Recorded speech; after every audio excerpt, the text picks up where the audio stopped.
All right, folks, who you got on Saturday? The orange, the white. I'm guessing if you're a true Tennessee fan, you've got the let's stay healthy, no injuries. That's who you really got on Saturday. Let's do that. We got Chase Thomas here from the Chase Thomas podcast.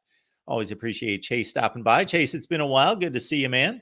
Good to see you too. Yeah, it's a busy week here in Knoxville. We got Tennessee LSU this weekend in Knoxville. We've got a new Lady Vols basketball coach introduced this week coming in from Marshall. We've got the orange and white game as you talked about on Saturday. So it's a busy time here at Everything School HQ.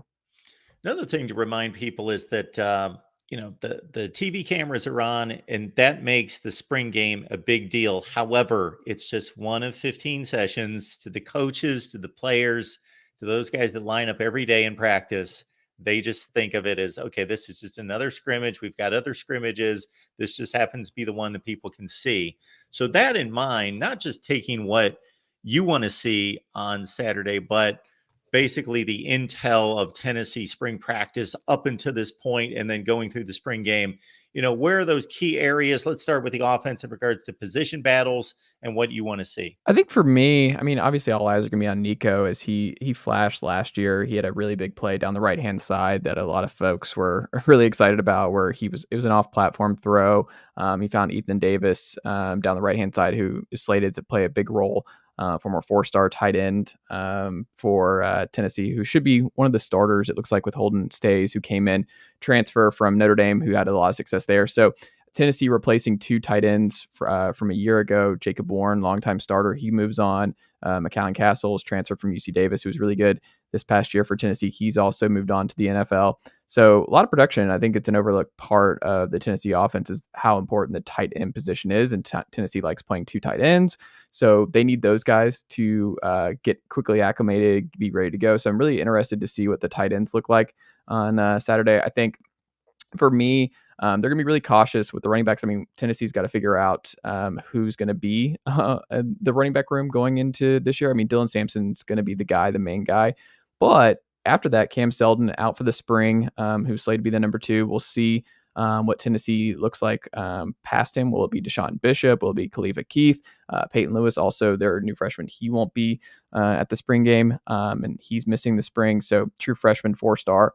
For them. So they're kind of thin at the running back spot, and you have a new running backs coach in Darrell Sims who came in with Jerry Mack taking the job with the Jaguars this offseason. So getting to in a sense of if there will be any changes, if they go in the portal this spring that opens up in a week. I think this weekend will be kind of telling in terms of where Tennessee's at on that depth side of things, and if they do need to dip in the portal a little bit more this spring.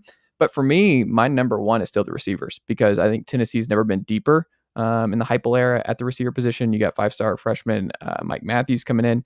You've got Brandon Staley, who's also a 4-star from South Carolina. There, I'm curious to see how much run they get. And as you know, the Heupel offense, I mean, it's one of those things where the receivers, they play so much. And because tempo is such a big part of it, it's a hard position to learn. And Heupel's offense, a lot of option stuff that it just takes time to master. I think a lot of folks got really excited about Dante Thornton last year, the transfer from Oregon. He really came on once he moved from slot to outside and unfortunately got hurt down the stretch, but he was really coming into his own on the outside. I'm curious how he looks in year 2 in the system because Jalen Hyatt really made that leap year 2 with Josh Heupel. Cedric Tillman also the same way. You look at that position, Brew McCoy, he won't be available this spring as he continues to get back from his injury last year. But I'm really curious to see which receivers pop this spring because I think there's just so much competition and they don't have the reps and opportunities come game day that some of these other position groups have because they just don't rotate as much. So I think there's a lot of competition and it's a lot of intriguing depth at that position, and there's just not as many spots. So I'm very curious how that starts to look this spring.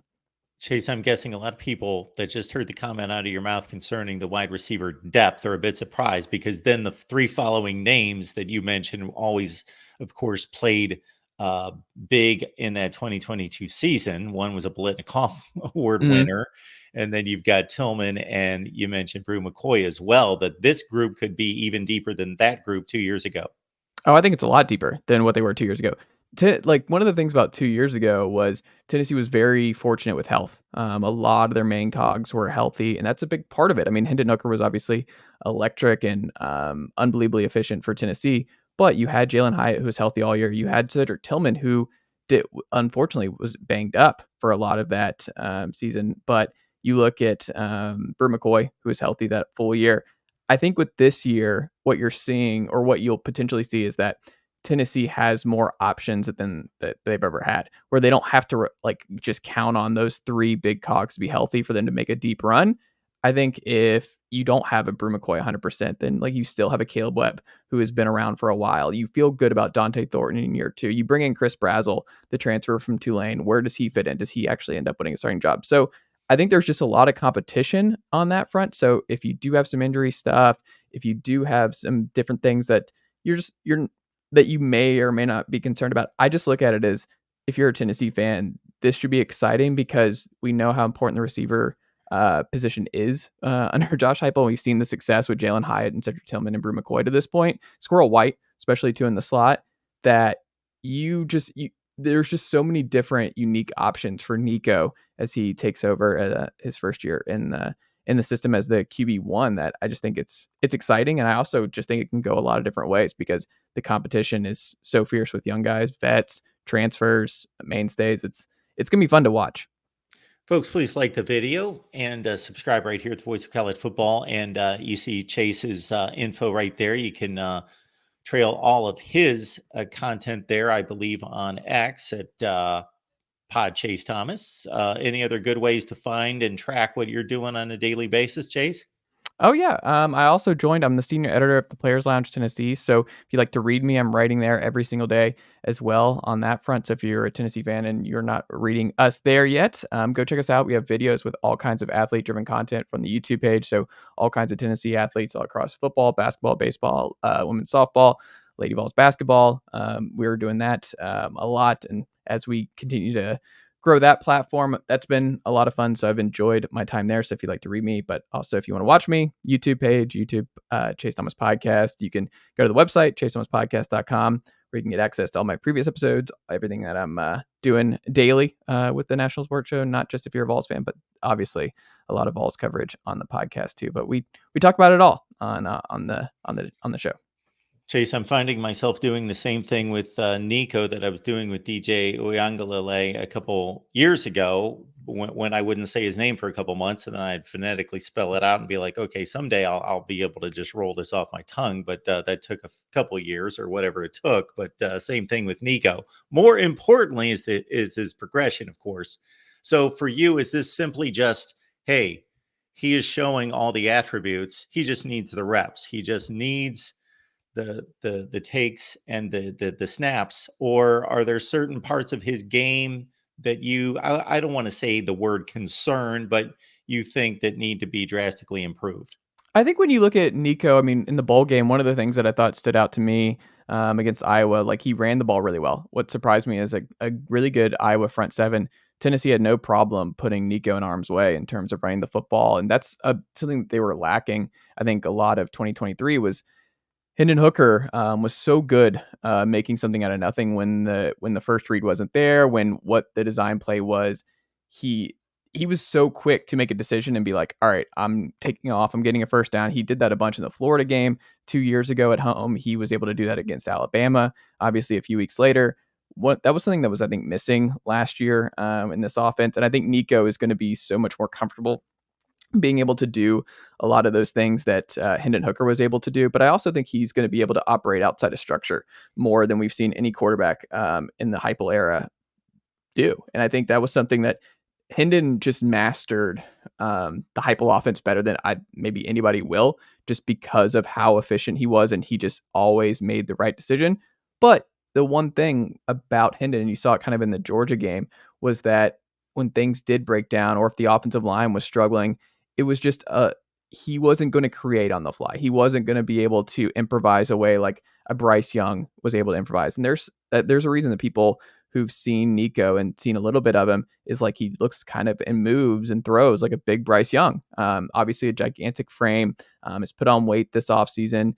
For me, I'm curious I mean, they'll probably pick their spots. They're not going to run Nico a bunch against UT Chattanooga to open things up. They're not going to let him take hits there, but he's going to have to run. And I think that was something that was missing with this offense last year. Is Nico is going to have to be able to take off. He's going to have to run the football a lot. He's going to have to put a lot of fears, because that was something that opened up the passing game 2 years ago too. Was that defenses had to account for Hendon Hooker and his legs. It had to account for him making something out of nothing. So it put a lot more pressure on opposing defenses. And I think Nico, for me, I'm so curious what a improviser looks like at quarterback in this offense, because we haven't seen someone of Nico's ilk at Tennessee to this point. So what does that look like? We've seen what Joe Milton and that kind of skill set looks like in Heupel's offense.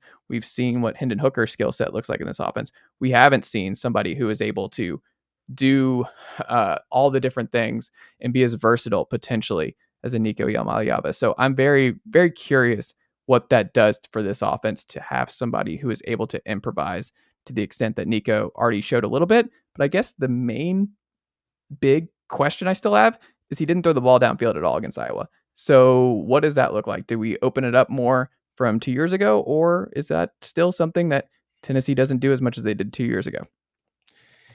As you know, Chase, this Tennessee team 2 years ago gained so much national notoriety because it was a dormant program for a long time. A all-time great program that has a magical season, pulls off these great upsets, uh, becomes a top five type of team, and was fun to watch. And then last year, anytime a team of any kind of national attention suffers a couple early losses, they kind of fall off the radar nationally, at least. And I don't know that people appreciate how much work's been done on the defensive side to take what was in shambles, a couple of years earlier, and make it from just most metrics, both the traditional and the advanced, the top 25 to 30 defense in the country. Yeah, I mean, I think the defense is gonna be really good. I think James Pierce has potential to potentially be the number one pick in the draft next year, and I don't think a lot of folks are ready for that. Because I think everyone thinks when they think Tennessee, if you're a college football fan, you think Heupel, you think high scoring, you think offense, offense, offense. But Tim Banks, the defensive coordinator, has done a great job. Rodney Garner, as the defensive line coach, has been exceptional, developing a lot of talent across the defensive line. Tim Banks this offseason has talked about like this should be the best defensive line in the country potentially. I think that's fair. There's a lot of depth there. I think Tennessee has a lot of Leos that they are going to rotate on the edge, and it starts with James Pierce. James Pierce is he's a beast. He had a pick six in that Iowa bowl game. He's sacking quarterbacks. He's so good, and he has those intangibles. He has that versatility on the edge that just there aren't going to be a lot of tackles in the sport who are going to be able to handle him. They're not going to have the bodies, and you saw James Pierce just wreak havoc, especially in the South Carolina game. He made Spencer Rattler's life extremely miserable. I'm very excited to see what a just loaded front seven looks like for Tennessee. They're older. They have a lot of depth, the veteran aspect of it. But I think, too, the reason that I think it's so important to have this kind of defense is like we've come to expect that Tim Banks' defensive philosophy is going to be good when it comes to limiting the run. Like teams have not quietly been able to run on Tennessee the last few years. That's been one of the staples of Tim Banks' defense. Is like there's been some Tennessee fans who get a little frustrated with the bend don't break stuff that Tennessee's not been able to get off the field sometimes. That was something that was more of an issue a couple of years ago than of late. But I think this year in particular, what I'm so fascinated by is that you're gonna have a lot of new faces in the secondary. Wesley Walker's gone. Jalen McCullough is gone. You have a lot of new faces who are coming. Kamal Haddon, who was arguably your best corner last year, he's gone. But you have a lot of depth, and you've recruited really well on that side of the ball, and you've prioritized defense in a lot of these recent classes. That you're going to need this defensive line to be one of the best in the SEC because you're just starting a lot of new people, and you're replacing a lot of production on that back end in the secondary. And I think there's going to be a learning curve there. So you need that defensive line to pick up the slack to make things easier for these young DBs who are super talented, blue chippers, but they're going to need time to get acclimated, and a great defensive line will help that big time. Folks, please like and subscribe. That's all we ask here at the Voice of College Football. And again, track what Chase has going on. Chase Thomas, the Chase Thomas podcast, of course. And I'm looking at the transfer portal, and you mentioned Mhm. a few minutes ago it all opens back up on next Monday. So here we go for another round of this. Tennessee thus far has gained 8. They've lost 12. and I'm seeing Danico Slaughter, Tyler Barron among the misses, and I'm not necessarily seeing, and I want you to correct me if I'm wrong, as many gains that seem to be matching the losses thus far. So my first question would be, do you think that's correct, that maybe Tennessee's lost a little bit more than they've gained? And then also, what are the needs in the transfer portal, and how aggressive do you think they'll be? I don't think they're gonna be aggressive. I mean, what we've seen like a lot from the spring, like it's hard to come in this late in the process. I think a lot of those guys, you saw Peyton Thorne this past year. He's a late transfer to Auburn. He really struggled year one at Auburn. I think it's just a learning curve, and I think to get into the system and a new system this late in the process, I think it's just hard and asking a lot of these guys to be impact players. So I think if you're adding somebody at this point in the spring, it's a depth piece, not someone you're looking to count on for Tennessee. So like that's why I mentioned at the top with the running backs, where it's like if they brought in a running back in the spring portal, I don't think they're bringing in a running back because they want or they're wanting a new feature back. They're not going to go after someone to pick up the slack as a difference maker type deal, like a Quinshad Judkins type. They're not going to go that route. What I think they might do is, I mean, running back I think is probably the most obvious to me. Of potentially maybe a guard. There's a guard they like because there are some questions still at the left guard spot for Tennessee, but I mean, by and large, they're pretty deep. And one of the things you have to consider now with the portal and with when you talk about guys like Tyler Barron and Wesley Walker and different guys just all across the board who've maybe departed in the portal to Marion McDonald, is that part of the reason that you see the misses and you see on the outside, if you're not a fan of these teams, that this player was extremely productive and Tyler Barron was really good at Tennessee. Wesley Walker was a big time transfer from Georgia Tech who ended up playing a great role. It was one of the best safeties in the country. Tamarion McDonald was good in the star position, but part of that is you're okay as this at Tennessee because you've recruited well. So there are, even though there are unproven guys coming in behind them, that doesn't mean that you have a need in the portal because you have to eventually let these young guys play. And that's part of where I think Tennessee's at is I think they have a lot of talented young guys who are ready to step in to those roles. That those guys were really good the last few years at Tennessee.